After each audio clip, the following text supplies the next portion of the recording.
i vaig tenir la possibilitat d'entrar una mica en aquest món del que van fer aquests metges.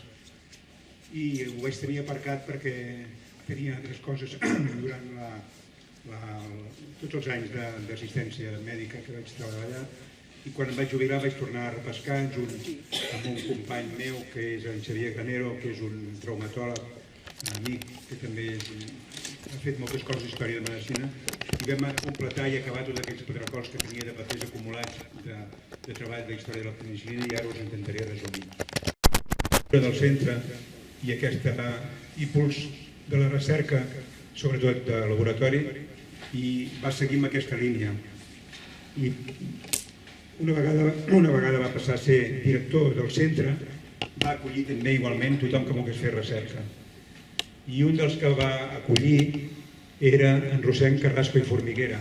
Aquest era un adjunt o un company de càtedra d'August Sunyer Pi, i ell va anar en aquest centre per fer la recerca que tenia estipulada, que li agradava molt tota la relació amb el pàncreas, els subpancreàtics i concretament la insulina. I de fet va ser el que va posar la primera administració d'insulina a Europa a l'any 22. I el nomeno especialment no perquè estigués vinculat amb la penicil·lina, sinó perquè era germà d'en Manuel Carrasco i Formiguera, que van matar el règim franquista, i oncle de l'Oriol Martí Carrasco, que vau tenir aquí de metge durant molts anys, i m'ha fet gràcia posar-lo perquè així és un record per ell, que va estar coincidint amb els anys també amb el Gonçal Calvo, que era autor. Segurament tots dos estarien aquí ara si fossin vius per l'amistat que ens unia.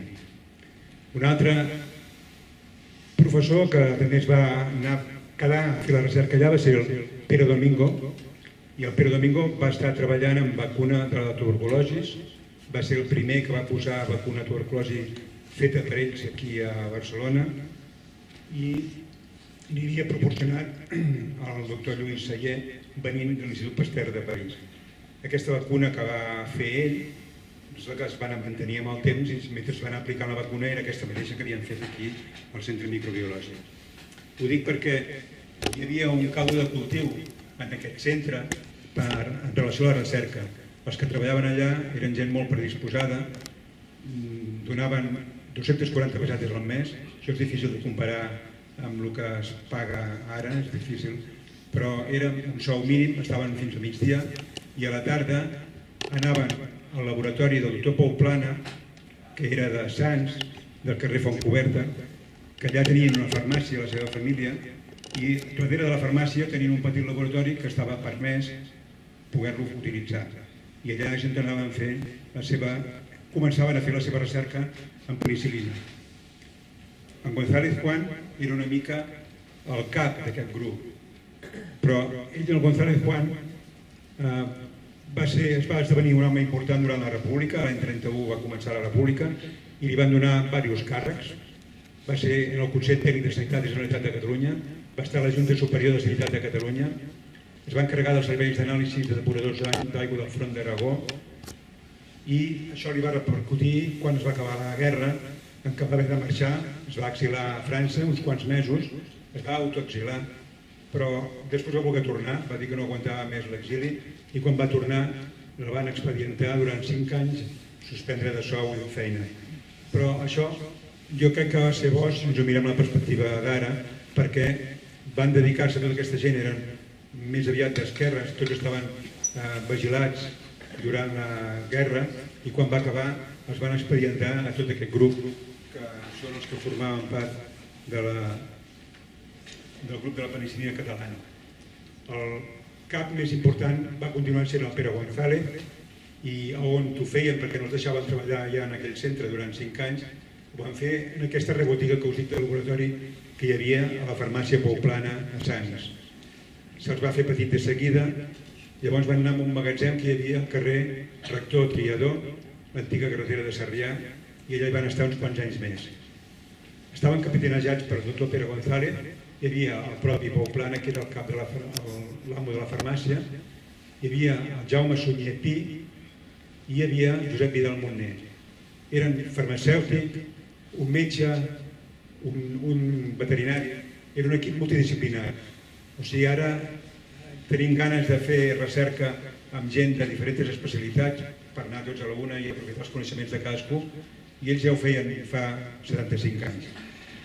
També hi havia en Pau Cartanyà, Ramon Sorinyac i Pere Domingo. I els he posat així més petits extremament perquè hi van estar al principi, però després cadascú va seguir la seva vida. En Pere Domingo, perquè va haver de marxar també exilat, se'n va embarcar en un barco i després va anar a parar a Cuba, a l'Havana, i va estar allà fins que va tenir 65 anys, que va venir una altra vegada aquí, a Barcelona. En Ramon Sorinyac, ell era alergòleg i es va dedicar a altres tasques en relació a pneumològiques, i Pau Cartanyà era un epidemiòleg que havia format a l'Institut Lister de Londres i a l'Escola d'Higiene i de Medicina Tropical que hi ha a Londres, i tenia molt bones relacions amb metges que destacaven en aquella època, i és el que els proporcionava articles que van sortint en relació a la penicil·lina. I un dels articles que li va proporcionar és aquest, que és el que van fer Chine i Florey, són aquells que van rebre el Premi Nobel junt amb Fleming, i que van descriure les característiques d'aquesta penicil·lina, les propietats que tenia, i tot el que van poder investigar ho van publicar en aquesta revista, i ell va obtenir aquesta revista en uns moments en què aquí hi havia poca informació i els va ajudar molt al començament, tot i que després se'n va desfer perquè al ser un epidemiòleg de renom feia molts viatges, segons on hi haguessin epidèmies, va estar a Madrid, va estar a França, anava voltant molt i en principi va desaparèixer de l'equip aquest que va quedar amb aquests d'aquí. Pere González com a més jefe, Antoni Pauplana, Jaume Sunyer Pi i Josep Madreu Montner. I ells són els que ens van aportar aquesta penicil·lina, però el primer dubte que tenim era que necessitaven el Penicillium notatum, això ja van veure a la revista, que havien aconseguit aïllar-ho, no sabien quin era concretament, però com va arribar aquí aquest fong? Doncs hi ha diverses teories. Una és que hagués vingut a través de l'Institut Lister de Londres, a través del professor Fernández Riofrío. Això és el que posa en un llibre que van editar Antibiòtics S.A. en el seu 50 aniversari, i que va validar aquest fong el professor Losa Espanya, que era catedràtic de botànica de la Facultat de Farmàcia aquí a Barcelona.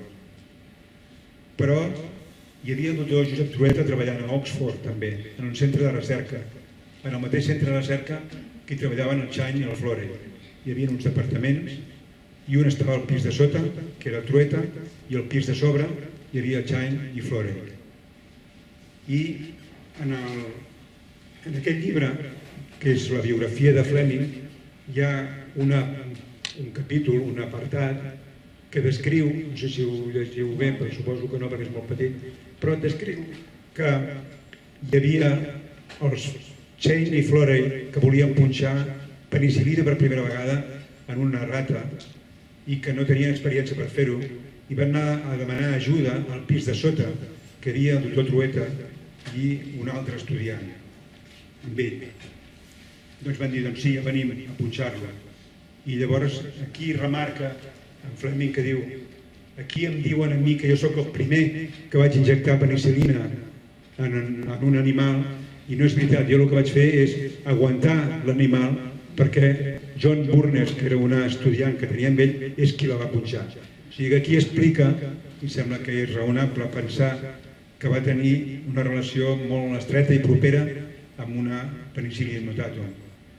Però no només ell, sinó que després també en una conferència que va donar l'Oriol Casasses a Barcelona parlant de la biografia de Josep Trueta, també descriu això aquí. Per tant, jo crec, si més no, m'agradaria que fos així, que fos el Trueta que els hagués deixat una soca de penicil·lina en els catalans. Però per averiguar això he fet diversos passos. Primer he parlat amb la secretària que tenia el professor Trueta, que era una catalana de Sabadell, Carme Mateu, tia de l'actor català Sergi Mateu. A través d'ell vaig contactar amb ella, i per telèfon em va dir que no recordava res d'això, però que venia després a l'estiu aquí a una reunió familiar que em parlessin més encara. Vaig anar-hi, vaig parlar-hi amb ell i vaig ensenyar aquell llibre i vaig dir que això ho posava allà i em va dir que no recordava que hagués fet ni cap carta, ni que hagués vist cap carta, ni que li hagués comentat mai que tingués contacte amb algú d'aquesta gent d'aquí. Per tant, la via aquesta em semblava més difícil, però tot i així vaig parlar també amb la Montserrat Trueta, que és ell que em va dir que li contactés amb ella perquè recollia i guardava tot el que tenia d'en Trueta de bibliogràfica. I vaig parlar amb ella i tampoc sabia que hagués enviat cap soca ni hagués parlat amb ningú d'aquí. Per tant, les possibilitats de que sigui en Trueta i amb això, tot i així em va dir que anés a mirar l'arxiu de la Biblioteca Nacional de Catalunya, que és on hi ha totes les cartes de Trueta, cosa que vaig fer i no vaig trobar. Però vaig pensar, si ho va donar, ho havia de fer de manera clandestina, sense que se n'enteressin, perquè allà tot es pagava. Si vols això, els royalties són tant i valen uns diners, i a més volien fer un control directe. Si no va ser així, si va ser de manera més camuflada, no està escrit enlloc, ni ho escriuria. Per tant, el millor va ser així, però ningú ho ha deixat escrit enlloc. Per tant, l'únic que hi ha escrit és que va venir una soca de l'Institut Lister de Londres a través del professor Fernández Riofrío, que era amic personal de Fleming, i va arribar aquí a Barcelona, i aquests investigadors van començar a treballar amb aquesta soca.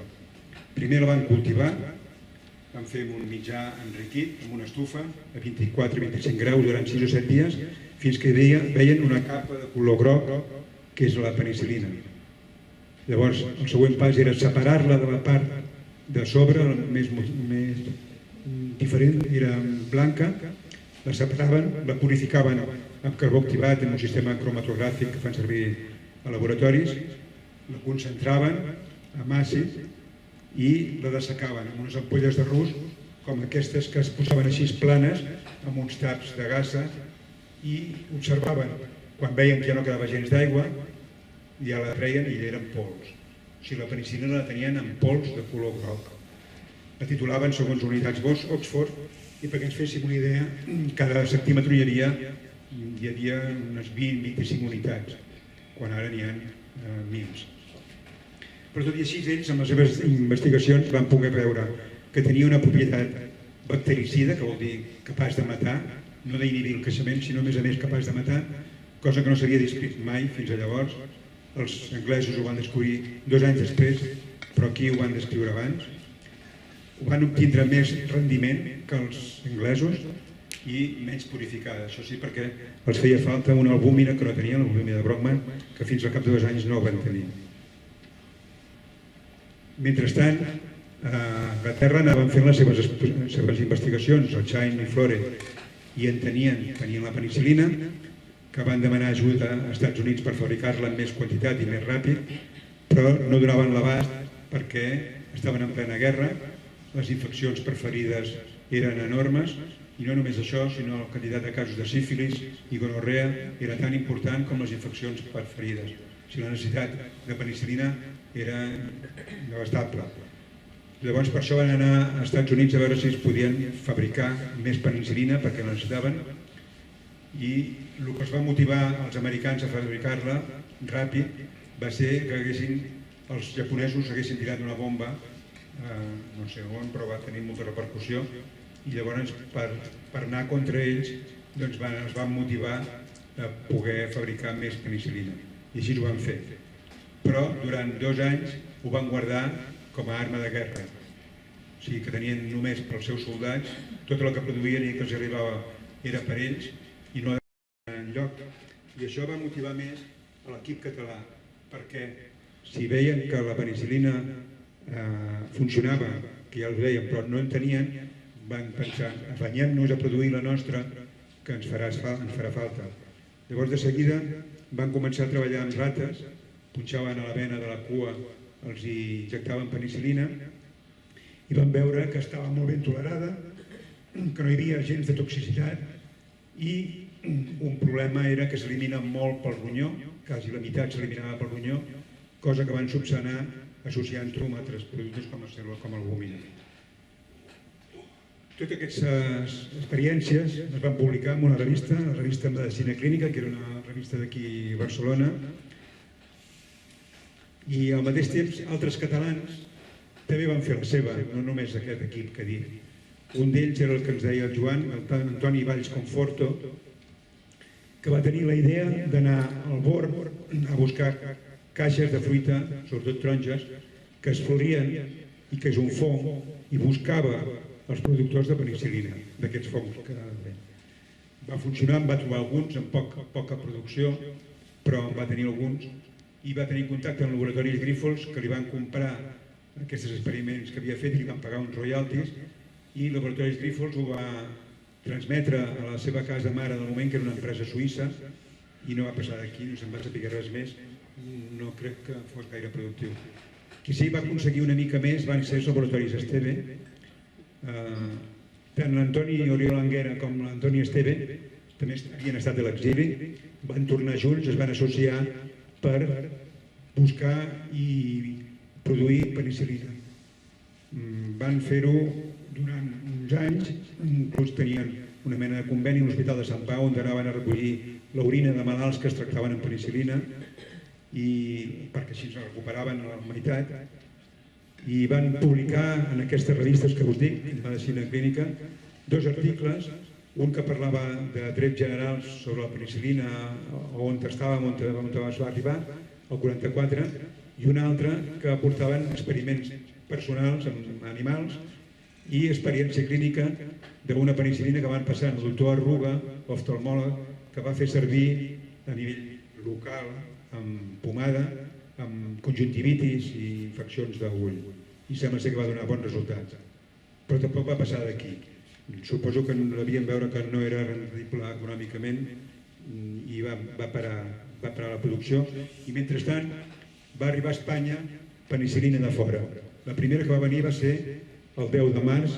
Era un malalt adult de 70 anys de la Corunya, i a través de les tropes americanes que estaven a nord d'Àfrica van aconseguir penicil·lina d'Amèrica, la van fer servir en aquest malalt que tenia una sepsis estreptocòcica i no va anar bé. Va posar una dosi durant 5 dies i va morir. També el mateix dia va arribar penicil·lina per una nena de Madrid de 9 anys. Això va sortir a la premsa perquè aquesta penicil·lina va arribar des del govern de Brasil a través de l'ambaixada i tampoc es va aconseguir curar. I el professor Jiménez Díaz, que és un internista que té un hospital que porta el seu nom a Madrid, estava de vacances a Santander, va tenir una pulmonia doble, que en diríem ara, una pulmonia bilateral, i un estudiant seu va anar a buscar penicil·lina d'Estraperlo a Madrid, al bar Perico Chicote, a la Gran Via, i va aconseguir la penicil·lina, i van administrar i se'n va sortir i es va salvar. El primer èxit va ser aquest, el professor Jiménez Díaz. I aquí l'equip aquest que feia la penicil·lina catalana ja havien passat la fase in vitro, havien passat amb els animals i van poder provar ja amb humans. I el primer humà que vam fer va ser aquest pacient que tenia, us he posat fotografies que no corresponen, però perquè ho veieu més clar, tenia un abscés aquí al clatell i ja s'havia operat, li havien obert, però tot i així havia seguit fent infecció, no havia fet sulfamides, que era l'únic antibiòtic que hi havia en aquell moment que es podia utilitzar, i no havia anat bé, i va fer una endocarditis, que és una infecció de la vàlvula del cor, mitral, i llavors van provar penicil·lina d'aquests que ha fet ells, el primer malalt, van fer durant 7 dies, feien 20.000 unitats cada 4 hores. El fet de fer tan sovint era perquè s'elimina molt per l'orina i per tant s'ha de reposar una altra vegada per poder tenir unes dosis adequades a la sang. I se'n va sortir, va anar bé, això es va esporonar. Tenim algun resultat d'altres. Aquest de JVM és Josep Vidal Moner, que era un dels investigadors, aquell investigador veterinari. Va tenir una infecció a la cara a nivell mandibular, un altre per un bacil d'aquests que tenen al laboratori, i també es van apuntar en ell tota l'evolució, el matí i la tarda, la temperatura, com es trobava. S'ho va apuntar en un bloc de notes que jo he vist i l'he fullejat, i allà s'apuntava i deia que es posava 12.000 unitats cada 3 hores i va anar molt bé, va fer vida normal al cap de poc, i aquest mateix microbi que el van aïllar en el seu laboratori el van injectar després en rates, en covalls, en conills, i van morir tots. O sigui que era un bacil maligne que hauria anat malament si no hagués sigut l'antibiòtic. Un altre professor a Vilanova, que era un dermatòleg, va tractar uns casos de possible gonorrea crònica i sífilis i va anar bé també tractat amb la penicil·lina aquesta feta a Barcelona. Una nena de 11 anys del doctor Fuster, també un forúncul, que és una lesió de pus a la pell, també va injectar-se cada 3 hores i mitja o cada 40 injeccions, però es va curar, va anar bé. I clar, això va anar corrent la veu, cada vegada hi havia més gent que anaven a demanar en els laboratoris que els donguessin penicil·lina, es feien cues allà al laboratori, davant del laboratori allà al carrer, i es feien cues perquè els hi donaven de franc la penicil·lina en pols, però volien que orinessin allà perquè recuperaven la meitat de la del dia anterior, la recuperaven a través de l'orina. O sigui que cada dia hi havia més cua de gent, anaven a buscar l'antibiòtic del dia, orinaven i tornaven l'endemà. Això se'n va fer ressò en els diaris. Aquest és un article que es va escriure a La Vanguardia al març del 44, on es parla també de la bormina, tot i que no va passar d'aquí. També un diari del moment que es deia La Premsa, també es diu, a Barcelona va ser la primera ciutat espanyola on es va produir la droga meravellosa. També és curiós aquest correu català que va sortir l'any 1979, i això ja feia anys que havia passat, però l'ambaixada nipona del Japó de Madrid va telegrafiar al Japó una nota que va ser captada per espies secrets dels americans i el van captar i el van ensenyar al cap d'uns anys, per això va publicar llavors, i deia: hemos hallado en un laboratorio de los afueras de Barcelona esa sustancia tan poderosa que usa el enemigo para curar a los soldados heridos. Llavors van venir japonesos aquí, jo encara vaig poder parlar amb un dels treballadors que saben que va venir uns japonesos i els hi van donar, o sigui, van marxar amb penicil·lina en pols. No sé la quantitat, però saben que els hi van donar penicil·lina en pols i que van arribar aquí a Barcelona en submarí. Això el diari no ho posa, però això va dir aquest treballador del laboratori. Mentrestant, es va fundar el laboratori Leti. Clar, tota aquesta gent ara no anava al laboratori municipal perquè estaven tots afectats, estaven suspesos de sou i de feina. Llavors es dedicaven més a la privada, que en diríem, i van fer aquest laboratori Leti. S'hi va integrar el Pere González Juan, que era el que feia de cap del grup, el senyor Mas, que era el comercial. Aquesta fotografia es va fer en un pati de la casa que tenia a Vidal-Montner, a Piera, i va proporcionar aquesta fotografia. També es veu el doctor Pau Plana, que era el farmacèutic, el doctor Vidal, que és el d'aquí, i aquest que va actuar de gerent, que era el Federico Mayor Domingo, pare del Federico Mayor Zaragoza, que després va ser ministre i president de l'UNESCO. Llavors ja van demanar a la Direcció General de Sanitat que aprovés aquesta penicil·lina, ja havien fet tots els passos que es necessitaven perquè poguessin fer-ho, ho van demanar, el 26 de gener va quedar enregistrada i el 4 de maig del 46 es va autoritzar la venda. Aquest és el document que ho acredita amb el preu. Es pagava primer 150 pessetes cada flascó, però després ja va baixar a 80 al cap de pocs mesos.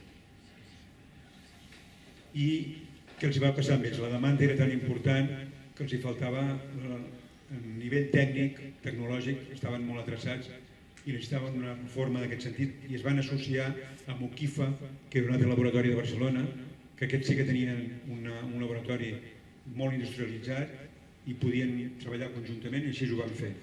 I van treure ja la primera penicil·lina, que es deia penicil·lina L1 de Leti Ukifa, l'any 48, que van presentar als metges.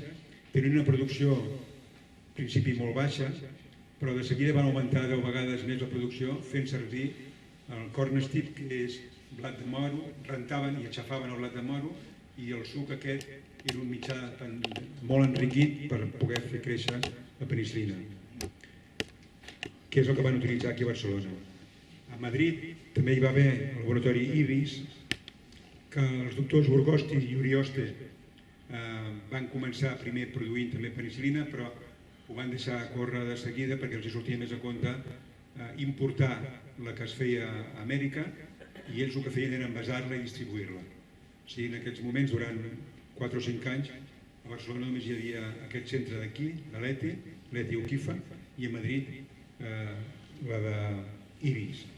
Clar, això de la producció era escassa, no donaven l'abast perquè la fama de que la penicil·lina ho curava tot va anar en augment i va créixer l'estraperlo.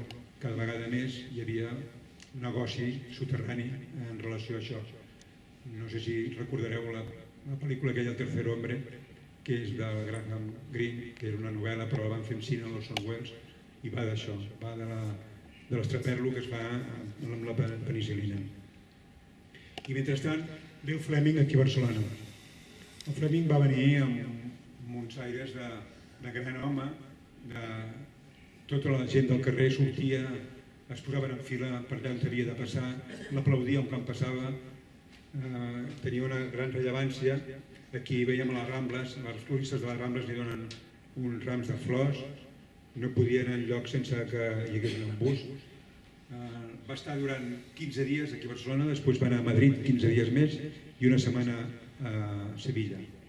Mentre va estar aquí a Barcelona el van fer membre d'honor de l'Acadèmia de Ciències Mèdiques, li van posar la medalla d'honor, ell va fer una conferència sobre la història de la penicil·lina. Darrere d'aquí, aquesta Acadèmia de Ciències Mèdiques, és la plaça aquesta que em van deixar a cap d'uns anys l'escultura d'ell, que va subvencionar els treballadors de l'escorxador. I aquesta és una visita que va fer al laboratori Esteve. Recordeu que el laboratori Esteve havia treballat també en penicil·lina, una penicil·lina que va comprar amb ell concretament a través de l'Institut Lister de Londres, i per tant van pagar-la, van fer de manera legal. I ara quan va venir aquí a Barcelona va anar a visitar amb ells al laboratori Esteve, els sortís van fer la fotografia pertinent. Aquest és l'Antoni Esteve amb la seva dona, i on estava preparat també que anar era el laboratori Lete. Allà el doctor Sorinyac, que és el que parlava més bé anglès, tenia el seu discurs preparat, però quan va saber que l'ETI havien aconseguit la penicil·lina d'una manera alternativa no hi va voler anar, encara l'espera, no hi va anar mai. Segurament que el fet que vingués ell aquí a Barcelona va esperonar el règim polític del moment i van llançar, l'1 de setembre del mateix any, el govern espanyol va decidir decretar d'interès nacional la fabricació industrial de penicil·lina. El 6 d'octubre es publica el decret al BOE convocant empreses espanyoles a un concurs. Havien de fabricar 12 milions de flascons cada any de penicil·lina, això és molt, i això ho va guanyar Cepa, que era una companyia espanyola de penicil·lina i antibiòtics instal·lada a Aranjuez, i Antibiòtics S.A. Antibiòtics S.A. va sortir de l'enginy d'ajuntar-se a 6 laboratoris. L'ETI Uquifa ja ho estava, ja us ho he explicat que ja estava, però s'hi sumaven Avelló, Llorente, Ibis, Ceuta, i quasi tots eren catalans. Van fer aquesta associació d'Antibiòtics S.A. i ho van guanyar. Llavors, primer hi havia 200, van aprofitar la infraestructura que tenien els laboratoris IBES a Madrid, allà feien la part d'envasat estèril, i l'altra part d'Antibiòtics S.A. que volien que vingués aquí a Catalunya, però van dir que per qüestions de desenvolupament econòmic ho havien de portar a León. Ho van portar a León, però quasi tots els directius eren catalans, perquè eren els que tenien més experiència amb això de la penicil·lina. La majoria de directius eren d'aquí i es va crear ja laboratoris que ja coneixem, Antibiòtics S.A., León. Va sortir també reflectit tot aquest procés de la construcció de la fàbrica a l'avantguàrdia de l'any 55. I amb això ja va començar una altra era. L'equip de Barcelona, que són aquests d'aquí, havien acabat, i jo m'agrada acabar la xerrada amb una mica d'homenatge a aquesta gent que jo crec que han estat poc agraïts, han sigut poc agraïts per tots els anys que van estar produint penicil·lina i oferint-la de manera gratuïta a molta gent de Barcelona i de voltants, fins que va aparèixer ja de manera industrialitzada la penicil·lina. Aquests són Josep Vidal, que era veterinari, el doctor Sunyer Pi, que era metge, Antoni Pauplana, farmacèutic, Ramon Sorinyac, que va estar-hi al principi i després ja no, i el cap d'ells, que era el doctor Pere González, que era metge. I crec que tots ells es mereixerien un homenatge més general, però mentre no pugui ser, m'agrada acabar la xerrada amb aquesta fotografia perquè se'l mereixen per tot el que van fer i el que van donar de manera desinteressada. Gràcies.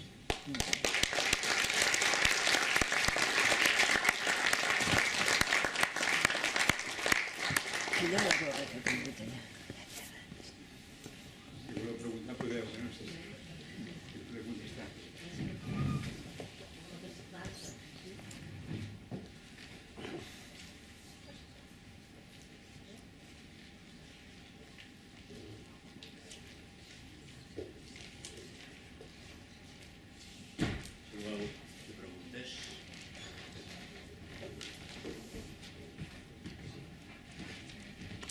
Qui és el primer?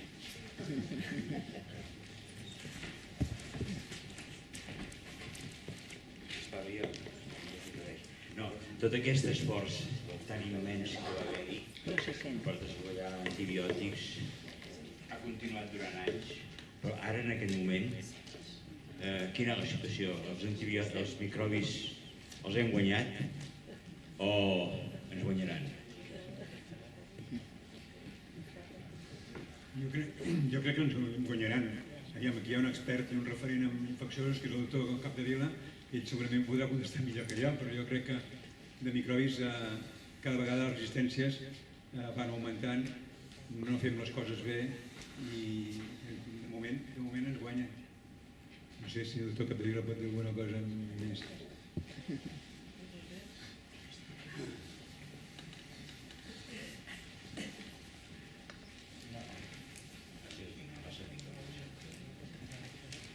Això ja és una altra xerrada, no? Però és evident que no es fan les coses prou bé i és evident que la lluita per la vida és la història de l'evolució. Tothom es defensa. Jo ho veia amb el Covid. El Covid es defensa mutant. Les bactèries, que és el que maten els antibiòtics, però es defensen també mutant. I és un equilibri. Vull dir que hem de ser capaços de sintetitzar noves substàncies, ampliar-les de forma correcta per evitar que els que lluitem, que són els microbis, se'ns adaptin amb una rapidesa que superi la nostra capacitat de fer antibiòtics. I en aquest moment estem en un equilibri precari, que a vegades hi ha infeccions que lamentablement, ja no parlo d'infeccions víriques, sinó d'infeccions bacterianes, que lamentablement no tenen un tractament eficaç. Per sort també hi ha que dir que per vèncer una infecció no només necessitem els antibiòtics, sinó que necessitem que l'individu estigui sa i fort, perquè també hi ha pulmonies que es curen soles. Tot és una cosa relativa. Quan diuen que no fan les coses bé, qui no les fa bé? Sí, quan diuen que no fan les coses bé, no les fa bé qui? Bé, no preguntes qui no fa les coses bé, si diem que no fem les coses bé perquè no es facin resistències als antibiòtics, no? Refereixes? Bé, hi ha moltes causes de resistència als antibiòtics. Una d'elles és prendre antibiòtics no et fa falta. Moltes vegades són víriques les malalties infeccioses que hi ha a l'hivern, per exemple. No ens caldrien antibiòtics. Si en donem o donem en un període de temps curt o no ho fem bé, doncs això afavorim que es facin resistents. I això tenim una mica culpa que les especialistes que ens recepten potser massa i els usuaris que són exigents en prendre antibiòtics perquè pensen que això cura tot i potser no fa falta. Hi ha diverses causes. Bona tarda. Gràcies per la conferència, doctor... Rosa Masó. Volia preguntar una cosa, perquè els que som els que no tenim ni idea, quan ha parlat de que portaven les cepes per poder-les treballar aquí, experimentar, què és una cepa, perquè ho puguem entendre tots? Què és una cepa? És un cultiu fet ja d'aquell microbi. És tenir aquell microbi aïllat i seleccionat. Doncs la soca. Sí, la soca, sí, la cepa o la soca. O sigui, de fet, aquí no es va treballar la penicil·lina fins que no es va portar la soca o la cepa de fora, no? Aquí no s'havia treballat. I el que no sabem és com va arribar aquí. Exacte, això és el que volia preguntar-li ara. Com havia arribat? Bueno, no se sap. L'únic que queda escrit, que sembla que té més força, és que va portar, o se'n va encarregar el doctor Fernández Río de Madrid, amic personal de Fleming, a través de l'Institut Lister. Això és el que posa en el llibre. Ja, molt bé. Però l'única persona que jo he pogut, d'aquest equip, que jo he pogut parlar, que era en Sunyer Pi, que vivia allà al carrer Major de Gràcia i havia estat a casa seva i em havia convidat a anar-hi, ell no sabia com havia arribat tampoc. I havien estat treballant, diu el doctor González, que era el que feia cap... Ell segurament se'n va cuidar, però no va deixar dit ni ho va saber. Per tant, aquesta cosa tan amagada és el que em fa sospitar que potser va ser un trueta. Una altra cosa, amb això que parlàvem dels antibiòtics que ens fan resistents, jo, per exemple, he tingut infeccions d'orina que m'han hagut de donar 4 o 5 antibiòtics resistents. I això t'ho dona el metge, perquè jo no prenc mai cap antibiòtic si no m'ho diu el metge. I quan realment prens un i no serveix, prens un altre i no serveix, he vaig arribar a prendre 5 antibiòtics diferents. Això és una mica... Només quedes fet un nyap, diríem, no? Físicament, després de tants antibiòtics. Això què vol dir? Que ens falta encara informació? O es recepten massa alegrement? Ja dic, prendre'n ja no, parlo. Si es dona i s'ha de donar, està ben fet, donar l'antibiòtic. Però és que a vegades potser no cal, és aquí el problema, que en donem més del que toca. I en concret, en un cas d'una infecció d'orina, el lògic és que es faci el cultiu d'aquella orina, pugui saber quin microbi hi ha i fer el que se'n diu l'antibiograma, quin és l'antibiòtic més adequat. Això tarda uns dies, passen uns dies, a vegades els símptomes no milloren encara. Però això seria el correcte. Sí, bé, d'acord. Moltes gràcies. Jordi, a mi sempre m'ha cridat l'atenció en aquesta història de la penicil·lina, que quan aquí la penicil·lina era un secret de guerra, i resulta que un país que més aviat estava alineat amb l'eix, o sigui, amb els alemans i amb els japonesos, estava investigant penicil·lina.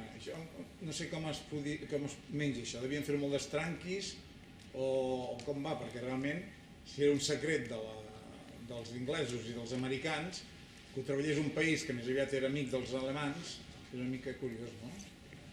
Sí, això és unes feres polítiques que ja no sé, però sé que va ser així, vull dir que no va sortir cap notícia en relació a això fins que no es va acabar la Guerra Mundial.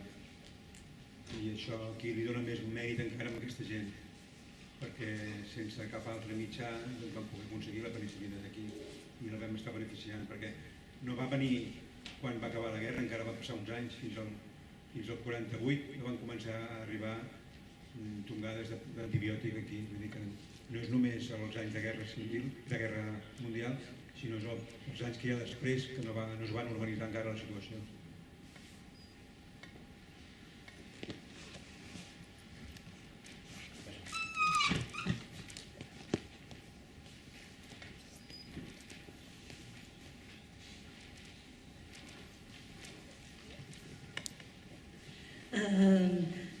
Una pregunta, és donar voltes una mica el que ja s'està dient, no?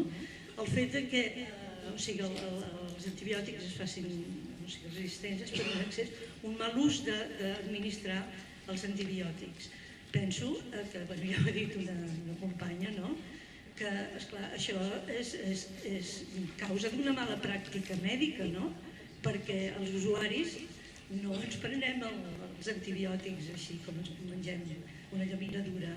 Llavors, si això és com a conseqüència d'una mala pràctica mèdica, entenc jo, s'estan prenent mesures per revertir aquesta situació, perquè esclar, deies, que de vegades els usuaris també pressionen, però jo penso que realment l'autoritat, o sigui, és el metge el qui ha de saber quan cal administrar i administrar una medicació o no, i en tot cas frenar allò que està en les seves mans de fer-ho, no? Jo crec que algú ha guanyat ara perquè les farmàcies no donen antibiòtics si no és amb recepta mèdica. I i això ja és un pas important. I l'altre és que hi ha tanta plètora assistencial, hi ha tants casos, que a vegades sí que tendeixes a receptar més antibiòtics des del punt de vista, no dic de metge d'àrees bàsiques, d'ambulatoris, però millor recepta més antibiòtics perquè és que no tenen a l'abast la solució per poder descartar si és un bacteri o és un virus.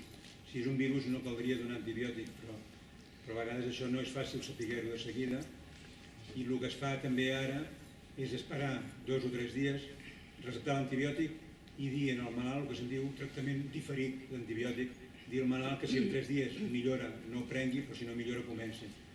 Es busquen solucions, sí que n'hi ha, però clar, no és fàcil. Però fixeu-vos que no és només la medicina la que les coses podria fer millor, sinó que és la veterinària, perquè en el món veterinari es fan servir molts antibiòtics, perquè un ramader, abans de que perdi tota la seva camada, voldrà que li tractin amb antibiòtics. Els pollastres tots prenen antibiòtics i això fa que els antibiòtics vagin als excrements i a l'orina i passin a la terra i passin a les plantes, i llavors tot s'impregna d'antibiòtics. No només la medicina, sinó s'hauria de mirar molt bé en veterinària, perquè per engreix els animals, per evitar que es morin els animals i per engreixar-los se'ls donen antibiòtics.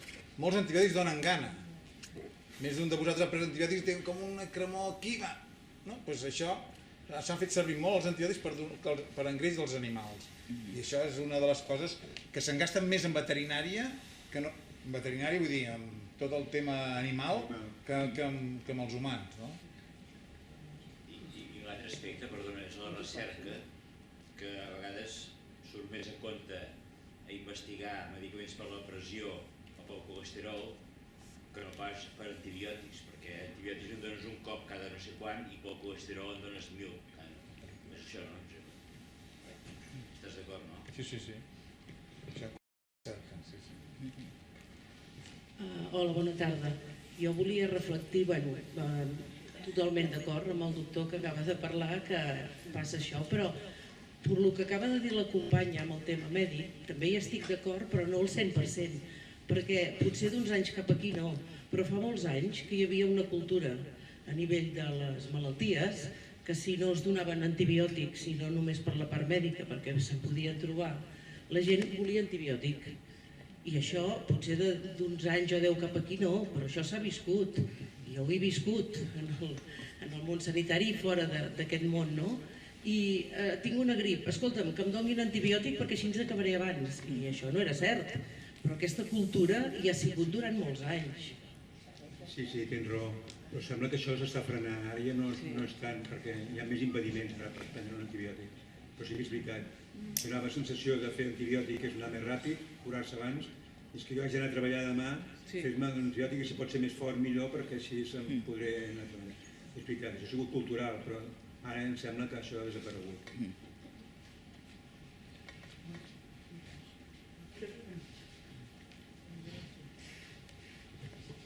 També hi ha bacteris, jo crec, que tenen una evolució molt ràpida. Que a vegades gent que, una septicèmia o una cosa d'aquestes, encara hi ha gent que es mor d'una septicèmia, i a vegades és perquè el bacteri té una evolució tan ràpida, no sé el que és, em sembla a mi, que no els dona temps a fer l'antibiograma i veure què funciona amb aquell bacteri, perquè encara hi ha gent avui en dia, no gaires, però n'hi ha que agafen una septicèmia i no hi són a temps.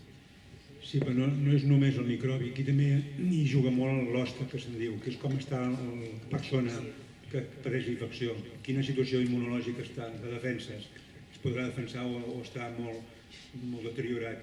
No és només el microbi, també és l'hoste. Són diverses coses que juguen. I la septicèmia es refereix a que el microbi ha passat a la sang, invadeix la sang, i llavors escampa per tot arreu.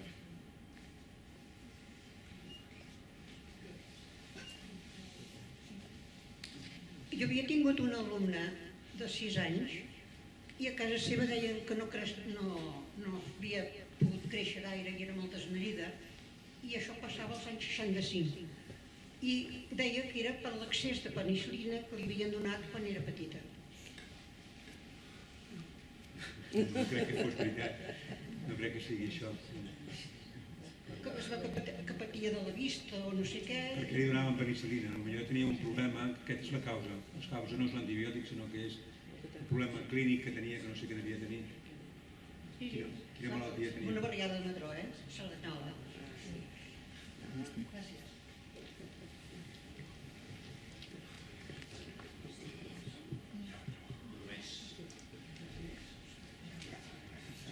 Doncs, si no hi ha